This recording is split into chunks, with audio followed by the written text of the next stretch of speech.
competition has increased their pricing, what would you do? So how does it handle seasonality? What we are trying to do is break those silos. What's the frequency to refresh the data? Without Atom11, this is going to be very difficult. And what are the pricings look like? This happens because, there is a variety of reasons. Ecom Squeezed podcast. Welcome to Retail-Outsource. My name is Seb and I'm the founder of Retail-Outsource. And today we have a special guest with us. Her name is Neha, and she is an ex-Amazonian. And she have created a wonderful software, and she's going to show us, she's going to share the screen, and we can see, all the what's special about her software. So welcome, Neha. Thank you so much, Joseph. It's amazing to be here with you, and thank you so much for having me. It's an honor to be here. Great. So today, we're going to talk about what's special about your software, and I'm saying software. That means it's mainly for Amazon PPC, but Neha is going to give you more details on that. So I'm just going to keep my mouth shut and let her explain, and she's going to share the screen as well. So, yeah. When you're ready, please go ahead. Awesome. Well, before I get started, I'll be very quick to introduce Atom11 to you all. So Atom11 is, just like Joseph said, it's an ad automation software for Amazon brands and agencies, brand sellers and agencies. Our USP is that we are retail aware. Retail aware means that we combine advertising with the retail signals which are out there on Seller Central. That makes your advertising more efficient in terms of spends and closer to your objectives when it comes to objectives like total sales, market share, or profitability, right?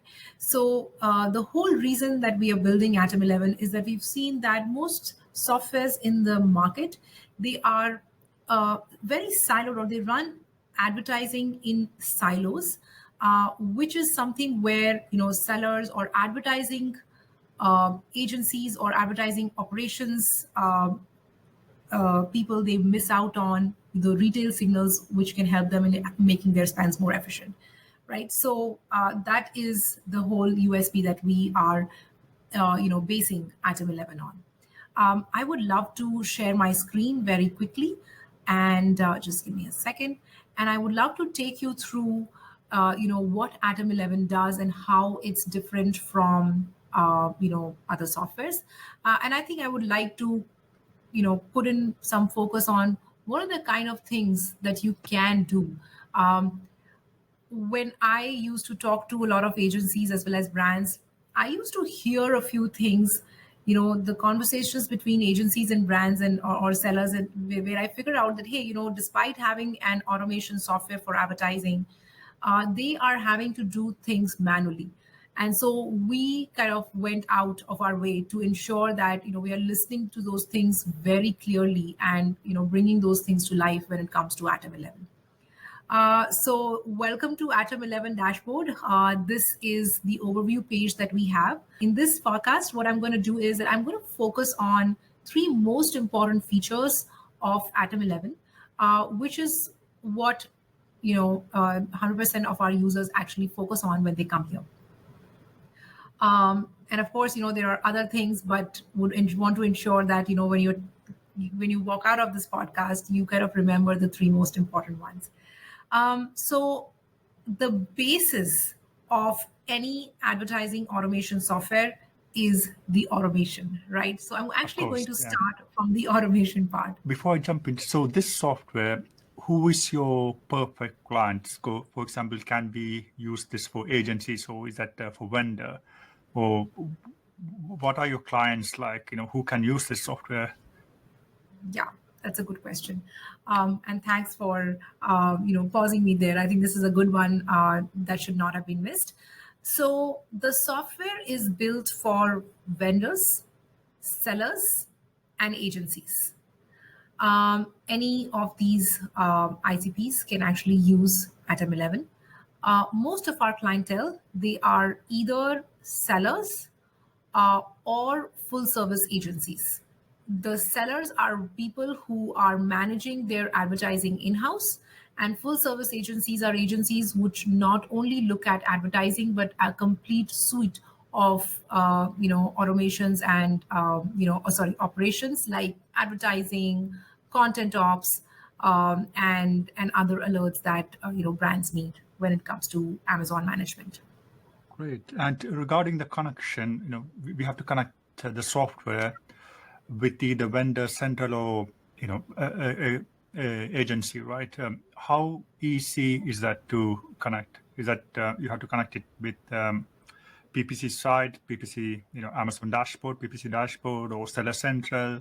What about vendor? How it works? Yeah. Onboarding onto Atom11 is super simple. We just take API integration from, if you're a vendor, we'll take it integration from Vendor Central and advertising. If you're a seller, then we'll take the integration from Seller Central and advertising. If you're an agency, you usually have access to both Seller Central and advertising. And so we basically just, go and take multiple API integrations with the accounts that you're managing. So it takes approximately 2 minutes per account and you're all good to go.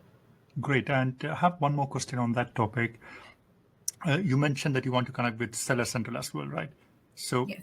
And because it's an ad managing software, why you want the Seller Central access for? Yeah, that's actually one of the USPs that I was talking about, right?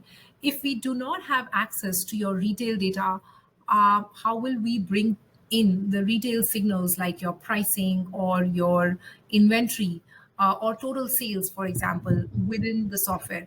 These are the parameters that are super important for us to show you in one place so that you're not only connected to what is happening on Seller Central, you are not having to go and download multiple reports before actually taking advertising decisions, which may stem from your retail signals. And three, basically use that data in most of the automations that we are providing. So, it becomes important for us to connect with both your advertising as well as the retail account or the Seller Central account. Yeah, makes sense. Thank you. So yes, like I was saying, coming back to the software, the first or the backbone of any PPC automation software is actually their automations, right? So on Atom11, we provide two kinds of automations. First is departing, and the second one is a rule-based automation. When you go to departing, as a sample account, I think just wanted to show what are the different kind of things you can do when you're on departing. We allow you to set up departing rules on both bid level as well as budget level. You can set up you can look at the data that you have from Amazon Marketing Stream, which we also show in the hourly performance data. And we allow you to get insights from that data and set up your departing basis, reducing budgets at the time when you are not performing well or you are spending too much, or reducing bids at a time when your conversion is too low, right? So once you're able to set up your departing, one of the features that you're right now not able to see here because there isn't a running departing rule is the evaluate feature. So I actually just wanted to show you the evaluate feature of the departing. So basically, this is where you are able to see how you are performing pre-departing or before setting up your departing rule, and how is your ROAS and spend after setting up the departing rule.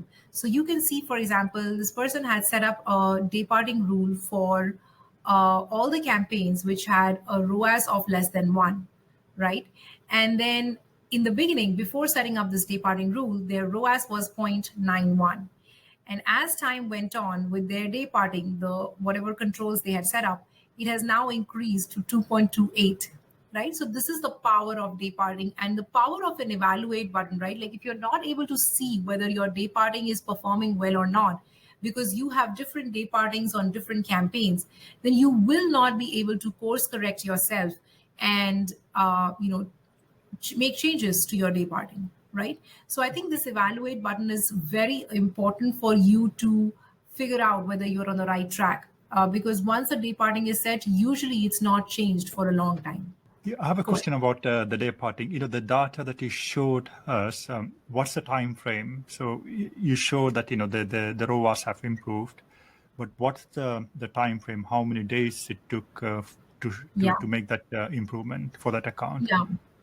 Day parting, once you set it up, it's not something that you can set it and forget. For the first 2 or 3 weeks, you are literally just looking at the data and figuring out what are the right parameters to have so that your day parting can function well, right? So it takes about 2 to 3 weeks to just set up the right day parting, no matter what you use. So, for example, right now we use a formula-based system to figure out how to set up day parting. Very soon, we are going to be using some kind of a chat GPT or AI model to figure out how you can set up your day parting. But even then, it takes time for it to stabilize and give you or tell you exactly what is the kind of percentage up and down that you need to do so that you get better results. Once that setup is done, you are normally okay for about 3 to 6 months. After 3 to 6 months, you need to pause your day parting for 2 to 3 weeks again, gather data, and then restart your day parting again. This happens because there is a variety of reasons how your competition is performing. How have the customer availability changed in the last 6 months, right? So it's always good to just take a pause and then check back again as soon as you have more data or more latest data in terms of your Amazon marketing stream.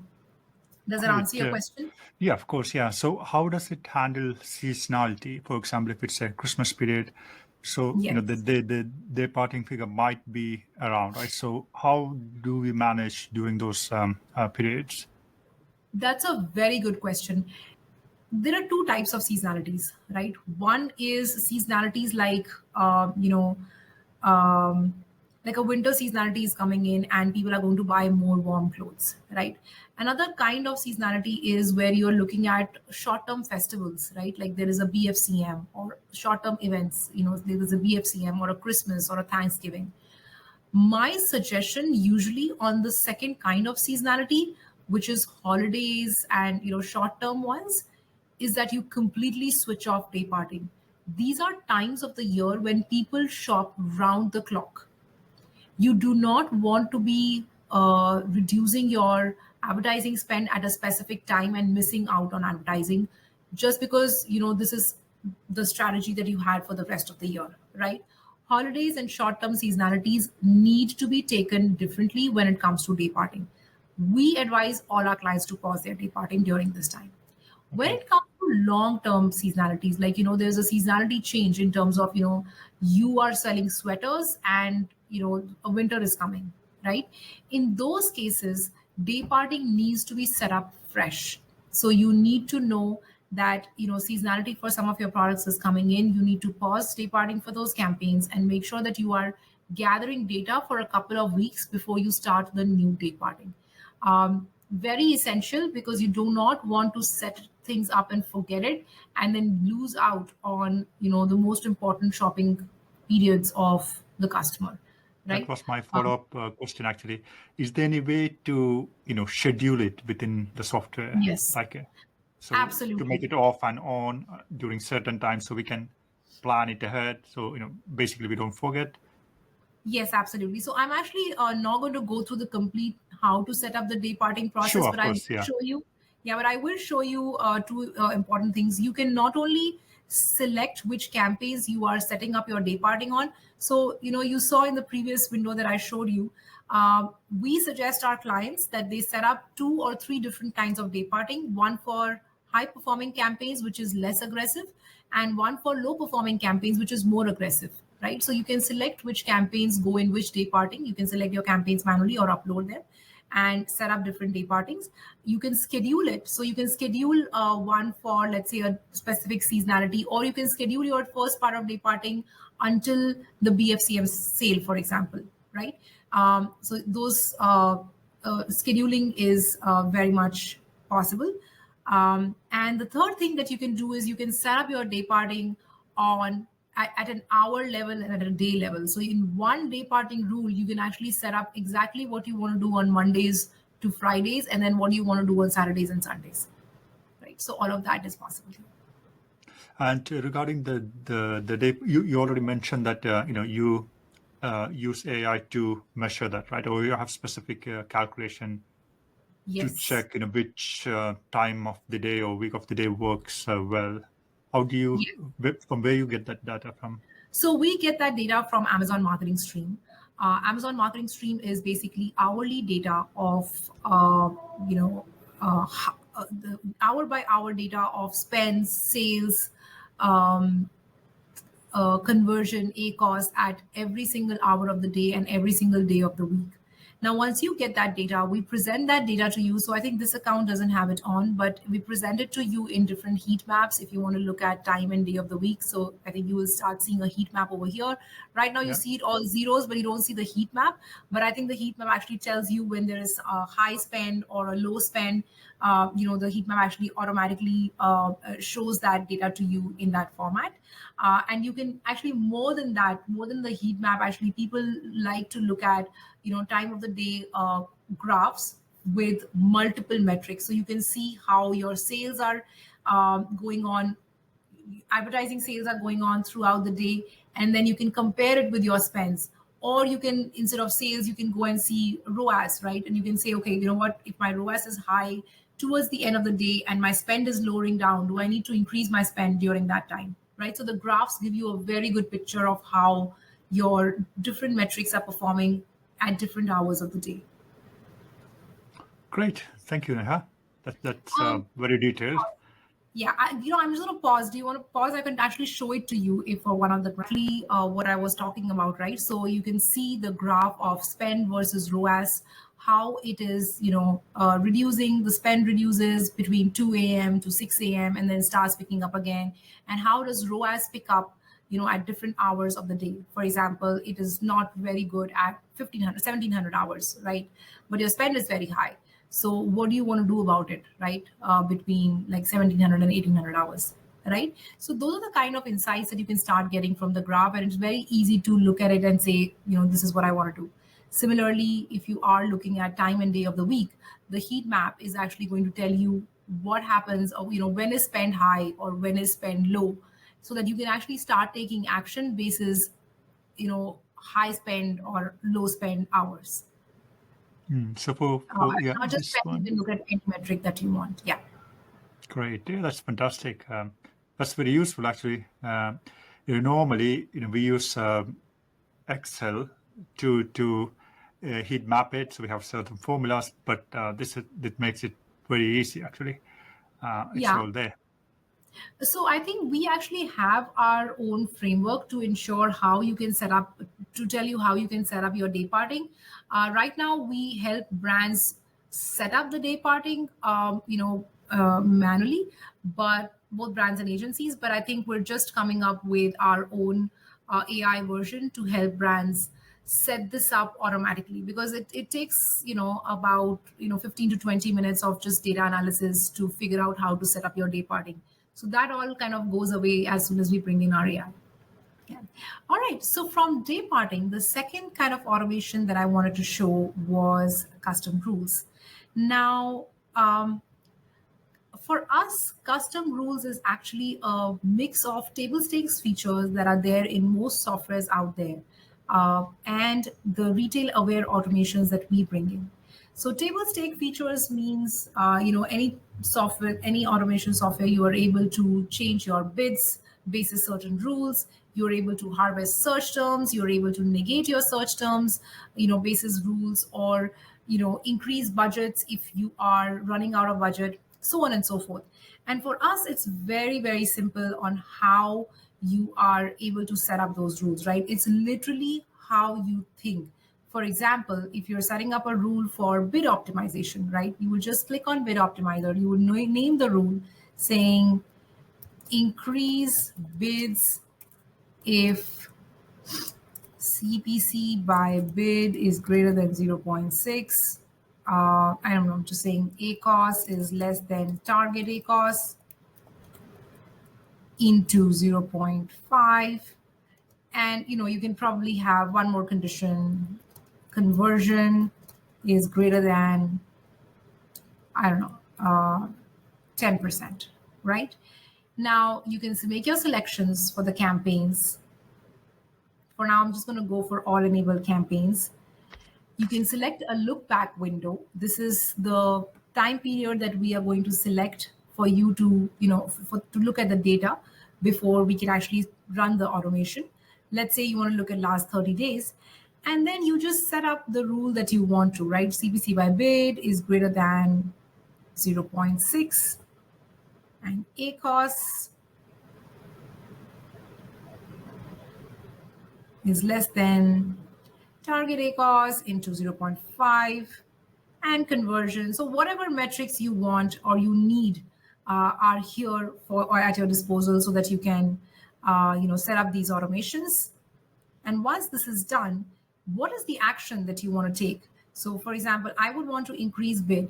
Do you want to increase bid by percentage or do you want to increase bid by value? So let's go ahead and increase bid by a percentage of, let's say, 10% until it reaches, there's a ceiling, right? So if you want to say until it reaches £5. Now, once the rule is set up, you can actually tell us whether you want to automate this rule or do you want to run this rule in a semi-automated fashion. Let's assume that at this point, you don't want to enable any automation. You just want to run it semi-automatically. Just create the rule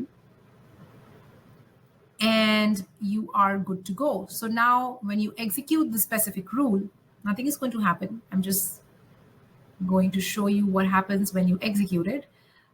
You have the keywords that are obeying or that are following the condition that you just set up, and you will be able to select which keywords you want to execute the rule for and which ones you don't. And once you do that, you can just go ahead and execute the rule and you're good to go, right? If at any point you want to edit the rule, just go ahead, make edit, and you will be able to, let's say, switch on an automation. You can say, I want to run this rule every Tuesday at 6 a.m. in the morning, and you can just go ahead and edit the rule. Now this rule is automated, so you will not be able to make or select which keywords are being executed, but the rule would automatically run every single Tuesday at the time that you have mentioned. That's very neat, actually. So, if you're starting, I think it will be better to have that hybrid system, right? So they can get used to the system, how it works, and then once they are comfortable, they can just switch it back to automated. It will do everything. That's exactly what we suggest. For the first 2 to 3 weeks, always go for semi-automated, and then you start automating, because now you know that you've made changes to your rules. Now you know how to run the rule automatically. I think one of the few automations that I wanted to show you was the inventory optimizer, for example. The inventory optimizer is where you can come in, you can select, let's say, I don't know, all the ACEs that you are running, and you can the campaigns for those ACEs. And now you can just tell us whether you want to pause and add if inventory units for those ASINs is less than, let's say, 10 units or 50 units, right? Now, sales velocity for every ASIN could be different. So we usually do not suggest inventory units. We actually suggest something called days on hand. So you can say, if my days on hand are less than 8 or 10 or 15, depending on your sourcing time, at that point, just pause my ad, right? Once this ad is paused, let's say as soon as the days on hand goes below 8, we will pause the ad. As soon as the days on hand goes above 8, we are going to unpause the ad. Right. So to follow it up, let's assume that we have a few campaigns, different type of PPC campaigns running for that same ASIN. So that means all of them will be paused, or can we keep, maybe if we have 4 for that specific ASIN, can we just keep 1 or 2 campaigns running when the stock level falls below that threshold, can we Yeah. customize it basically? Yes, you can. So you can either select all enable campaigns for those specific ASINs, or you can select manually. So when you select manually, all the campaigns for those ASINs will turn up here, and you can select which campaigns you want to set up for this automation. Oh, that's very good. So yeah, so we have control. So you have, I think one of the things, actually two of the things that we want to definitely promote with Atom11 is one, control. You have complete control. There is no black box. You are setting up every single rule. And so you know what is going in your automations. And the second one is transparency, right? So you have everything is here. There is nothing which is happening. Not even a single bid will change without you approving it, right? So all of those things, they are falling in place in terms of exactly how you want to manage your account, And I can right? see there's a option for search term harvester. Yes, absolutely. So when it comes to harvesting search terms, what we do is we do things a little differently from other softwares. So what we do is that you can set up different kind of harvesting rules, one for automatic campaigns, one for manual campaigns. When you are setting up and harvesting for automatic campaigns, we actually create a new campaign for the first time. Let's say there's an auto campaign one. We will create a new campaign. We call it manual campaign one. And then we will just map these two campaigns together so that every single time you have a search term harvesting from this auto campaign one, it always goes to manual campaign one, right? This way, you get control over, the number of keywords which are going in a specific manual campaign, and you're not overstuffing the keywords.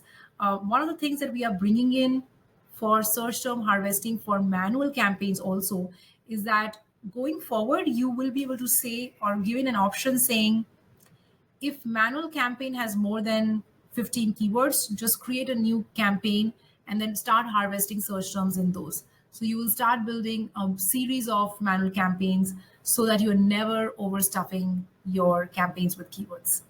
Right. But this, And what's the source of these keywords, from where you source it? And search I term, assume this will contain short and long tail keywords, I assume, right? And if you yes. can explain about the bids, how once we have added those keywords, what about the bids? Should be automated, or how does it work with Atom11? Yes. So there are two different types of search term harvesting. One is search term harvesting, one is search term research, right? Harvesting is basically where you have an automatic campaign or you have a manual campaign with broad match, and there are these search terms which you had not bid on, which are not actually keywords added to your campaigns, but these are search terms where Amazon showed your ads to customers and they performed well. You want to harvest those search terms into your campaigns. So the source of search term harvesting is basically your own campaigns. And that is what Atom11 helps in. There are some softwares which you can use for keyword research, to figure out what are the keywords that your ASINs are showing up for, or what are the keywords that your competitors are showing up for. Though that keyword research is a completely different phenomenon, and we don't do that on Atom11. Okay, that's great. Yeah. Right? And yeah, go ahead, please. The second question, sorry, I just wanted to finish that. The second Yeah, of question course. Yeah. was, what is the bid that you use when you are adding that search term to the campaign? So we basically start with the CPC of that search term when we are adding it to the campaign. And basically what happens is that if that search terms performs well, even after adding to the campaign, your bidding automation or our recommended bids basically start suggesting you or recommending you to increase the bid of that search term from there onwards. Yeah, and we can select the frequency and everything, right? How to Yes, harvest. Oh, that's fantastic. absolutely. So, And is there any, will it have any overlapping? So do you have any system in place so there yes. will be no overlap between keywords? Yeah, so this is something that a lot of agencies actually came back to us and asked us for. That it becomes very difficult for us to figure out whether how many duplicated keywords are there in our campaigns. So what we did was we actually created a system called Pivot. Pivot means, this is very similar to the pivot on Excel. We Yeah. named it pivot because people can instantly relate to that word and they know exactly what's going to happen. So, for example, if I pivot this page by keyword, basically what's going to happen is that the keywords are going to come in one place, and all the keywords, um, this keyword is there in, let's say, two different campaigns. So both the campaigns are going to come in when I click on this specific arrow. Now you can do one more thing. Sometimes, you have some campaigns which are paused. You can always just exclude paused keywords. And now we will only show you the keywords which are enabled. So you know that these are the keywords which are actually spending money. And you can take action within the pivot, whether you want to pause that keyword or if you want to reduce the bid of that specific keyword. That's pretty neat. Yeah, this actually, now even this is difficult, right? So because how many keywords are you going to look at and figure out whether you want to make changes or not? So what we did was we added another filter called campaign count. So you can go and say campaign count greater than 3. And I only want to look at those kind of, keywords. And now you know that there's just one keyword which is added in more than 3 campaigns. So it becomes very easy for you to start taking action on it, rather than going through all the campaigns and then making changes to it. Oh, that's very nice option to have. It's going to save a lot of time. If you're working on a lot of campaigns, that's very nice. And I can see you have. I think we discussed everything under automation, right? I assume. Yes. So we There's have. one Yeah. more automation that we did not discuss. This is something that we have only enabled for the US marketplace at this point. Yeah. And that automation is the search rank optimizer. The search rank optimizer basically enables you to change bids on your campaigns once a day basis organic rank. So you will give us the ASIN and the keyword that you are trying to track, and we will scrape that keyword every single day. And you can set up an automation saying, if my organic rank is greater than 30, then increase my bid by 15%, right? And if it is already within the 1 to 10, then you can decrease my bid because I do not want to cannibalize my organic sales. So that we are actually one of the only softwares which look at organic ranking and advertising bid automation. There are a few other softwares which look at share of voice. That information, I think, is not ASIN specific. It basically looks at, on one keyword, how many of your ASINs are there on the search page. That is a different use case. But I think for us, the use case that we were trying to solve was ranking campaigns or PPC cannibalization. And in those cases, it becomes important that you look at organic rank. So, I think one of the unique features that we bring in. Great. And what about the placement optimizer? I think it will.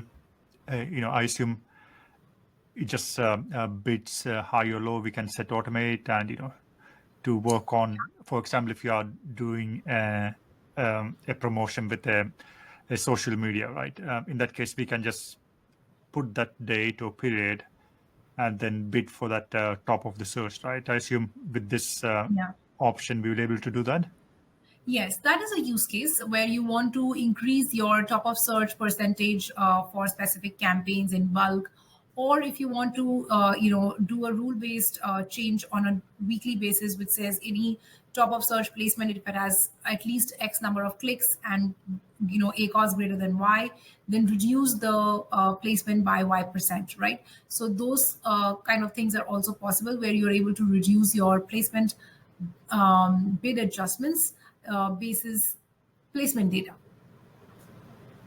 Great. So it's all kind of a similar layout. So that's kind of very easy, right? It's kind of the same template. So it's easy for someone to go through the system and to familiarize with it. So that's pretty good. So this is the automation part, right? The second thing I wanted to show you was the analytics. Now, for us, analytics meant that, agencies as well as sellers, they are downloading I don't know how many, 8 different reports to figure out why their sales are changing, right? So in our minds, what we wanted to do with the analytics dashboard was basically bring every single data point together in one place so that people are able to analyze sales trends in one place, right? For example, we bring in all advertising metrics like ad clicks, spend, orders, sales, ROAS, etc., pricing, inventory, as well as retail metrics in one place, right? This enables you. So, for example, let's just go ahead and make it, let's say you have 1 month's data, right? And now you want to look at what is the trend of my spend versus total sales. You can do that, right? You want to look at what is the trend of my AOV versus total sales. You can do that. Or if you want to go to a specific product, right? And you want to look at what is the trend of my AOV versus bestseller rank, right? You can do that. So these are the kind of things that you end up downloading hundreds of reports to actually start coming here and doing this analysis. You spend so much time, and all of this data is available to you at a day level, week level, month level, at the drop of your finger, right? At the click of your finger, sorry. And you are able to actually start looking at trends and figure out why your sales increased. Was the sales increase happening because of your advertising, or did it happen because of an AOV change, right? So you are not acting like that person who has a hammer in their hand and to them everything is a nail, right? If you are usually an advertising agency, you try to increase sales by just putting in more and more ad dollars. A lot of times your sales is increasing because you had reduced your AOV, right? So I think we make it very easy for you to figure out those sales trends and take like the right action in terms of how to increase sales. Great. And how far can we go back? Like, we can switch back to yearly, for example. Yeah. How far can we go back? And also, can we download, PDF version, or is that just CSV files? You can at this point download CSV files, but we are going to be bringing an export button for the entire page so that you're able to actually just download with the graph and share it with brands and sellers to look at the data more holistically. At this point, we have export for Excel or CSV only. Okay, that's good. How far back can we go? At this point, we allow going back up to 2 years, 1.5 to 2 years actually. Yeah, so that's how that's how far back you can go and analyze your data. Oh, that's pretty cool. So we can see the seasons, if there's any seasonalities and everything. That's Yes, absolutely. brilliant. Yeah. Right. Another thing about ASINs is that you are able to create your own labels and group different ASINs in one, in different groups, and then look at how those ASINs are performing together. Right. So a very common use case when you are working with brands, because when they'll kind of asking you, okay, tell me how is this subcategory performing, right? At that time, you don't want to be, looking at or just, adding data from multiple Excel files. This data is available to you just at the click of a button as to how different products are performing together. Another thing that I wanted to show was the compare mode, where you can actually look at 2 different time periods. You can look at let's say last month to this month. And what we've done is that you are able to look at literally every single data point. What was the value previously and what is the value in the current time period that you have selected. What is the difference between the two? And more than that, we have a root cause analyzer, which tells you why, first of all, whether orders decreased in the current period or whether they increased. And if they decreased, what happened? Did it decrease because your advertising spend changed? Did it decrease because AOV changed? What happened, basically, right? A lot of times, I think over 80% of the times I see that this orders decrease because you were not in stock for more days in the current period, right? Or orders changed because your AOV changed. So those kind of things become very easy when you have the root cause analyzer in front of you. You don't have to go through 10 different parameters. Now you know that you only want to look at, let's say, advertising or page views, organic page views data to figure out what changed. So this is a very, very simple way of figuring out which data to look at when it comes to sales fluctuations. That's very neat, actually. This option alone, it's quite nice because it's giving you the reason for that. Otherwise, you have Yes. to go and manually check it, pull the report. It's there right in front of you, and based on that information, you can take action right straight away. Yes. So you can save a lot of time actually, compared to Yeah. manually doing that. Page on this dashboard, do you show the organic ranking? Is there anything about the ranking, how it was ranking previously compared to this month, for example? Yes. So we do have bestseller ranks. You can look at bestseller ranks from the column. Yeah. So you can switch on the bestseller ranks and you can figure out how it was performing in the last month and then how is it performing in this month, right? So I think bestseller rank 1 usually comes in when we scrape that ASIN. But if you look at bestseller rank 2, you will know that in the previous period you were at 353 and in the current period you were at 422. One of the things normally a client asks is, how does Yes. my ranking, where is my ranking? So this is very useful when we generate those reports. We can just show, okay, this is what the ranking is, BSI is, and these are the issues that we are losing sales, or these are the issues that we are gaining sales. So yeah, Yes. that's pretty cool. I think as an agency, a lot of times what happens is that you are trying to work on a specific ASIN and you're not able to get to the target ACOS, right? But you are able to reduce the bestseller rank of that ASIN, right? You made that ASIN make more sales in the last 3 months, for example. This kind of data actually helps you prove to the brand or the seller that while we were not able to improve the ACOS for the last 2 months, but we have been able to increase the sales velocity of this product. And now, in the next 3 months, we will probably be able to bring back the ASIN to the ACOS that we have, targeted. So bestseller rank and organic ranks or search ranks are basically those kind of data which can help you have better conversations around how and why your ACOS is not meeting a specific target. Great. So actually, we can use this software. Forget about the PPC side. For reporting also, this is Yes. very nice software, right? Atom11 Absolutely. in that case. Yeah. Okay. So that's pretty good. I want Great. to add something. Yeah. Go ahead, please. Because you mentioned reporting, there is something that we do for agency clients, which is reporting on Power BI, Zoho Analytics, and Looker Studios. So we actually give you data pipelines which you can connect, to a Google refreshable file in the format that you want.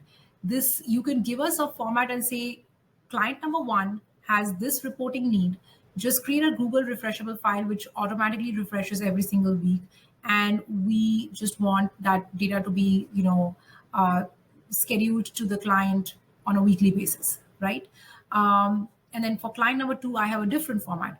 So all of those reports can actually just be built on a Google refreshable file. You can even connect it to your Power BI or Looker, and it saves you so much time on reporting that it's not even funny. So the reporting part is something that we can really help out a lot of agencies on. Yeah. We still have some clients who we send the Excel report or Google Sheets. We always send that report basically. So it will be really useful, in that sense. We can save. At the moment, we download the figures from the software from Amazon Seller Central, and then we have to sort it, and then we have to upload that to the Google Sheet or Excel file. Yes. So it's going to take a lot of time to do all those processes. But if you have that, automatic refresh every week, the data come in, then and the good part is that we can use different templates. So that's really nice options to have, Neha. Absolutely. And I think moving on from the analytics, I just wanted to go to, because you mentioned that agencies spend so much time on reporting, they spend so much time on, optimizing accounts, that it is very easy to, miss out on a few steps, even though if you have SOPs built up. One of the things that we focused on when we were building Atom11 was alerts and recommendations, right? Um, you can, on Atom11, you can actually set up alerts on most of the KPIs that you need to get email notifications on. You can get an email notification on, let's say, which are the ASINs for which sales are dropping, total sales. I'm not talking about ad sales, right? For which total sales are dropping, so that you get that information on your email and you are able to just come in and know which ASIN do you need to act on today, right? You can create recommendations or alerts on which are the keywords for which CPC went greater than $1, right? So those are the kind of things that you can set up, alerts on things that you want to notice every single day when you come to office, and that reduces your analysis time by so much, so that now you just know what to work on and you're able to start root causing it and actually actioning on it. So the recommendation part basically helps you in reducing time on what to action on today. Okay, and for the notification side, can we add different emails? For example, if you have a big client, there'll be different staffs working on different areas, right? So can we customize, what email to use for different notifications, for example? At this point, for one brand, you can give us, let's say 4 or 5 emails, and we can send that to them. We usually try and do it to one email. What we have seen is that when we add more and more emails, it becomes something like, everybody's problem is nobody's problem. So we try to limit it to one person, or, just one email where you are able to gather most of these notifications and action on them.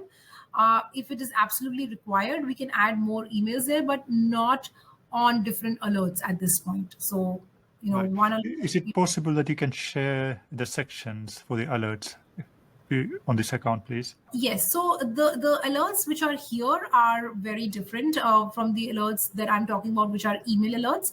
But the recommendations or the insights that you see here are, for example, low performing top of search placements, or high performing top of search placements, or search terms which are not added to any campaign, but they are doing great. A recommendation is something which actually agencies tell us, and then we develop those recommendations for them. So, for example, until now, agencies have told us that we want to look at top of search placements. Right now you don't see a lot of them on this one because the spend on this account is very low, so you don't see those thresholds being crossed. But alerts on search terms harvesting, search term negations, all of those alerts, they basically start coming in according to the thresholds that have been set for you. Oh, that's fantastic. And regarding the data, what's the frequency like? Looks like, is that every 1 hour? Is that 15 minutes? Yeah. What's the frequency to refresh the data? Yeah. So the data is refreshed at different frequencies for different kinds of data. For example, retail data is refreshed every single day once. Advertising data is refreshed 4 times a day. Budget information that we get, budget utilization information is done at a real-time basis. And we also get Amazon marketing stream data at an hourly basis. So different kinds of data, they have different frequency of updation.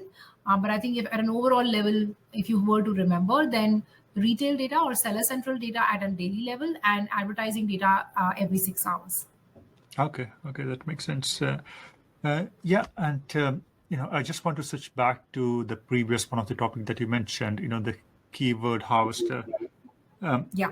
Is there any way that we can bulk upload? So, for example, if we find out, like, let's assume that we download the keyword search query performance, and we found a few keywords that are not getting enough impressions. Okay, but they are getting sales, for example.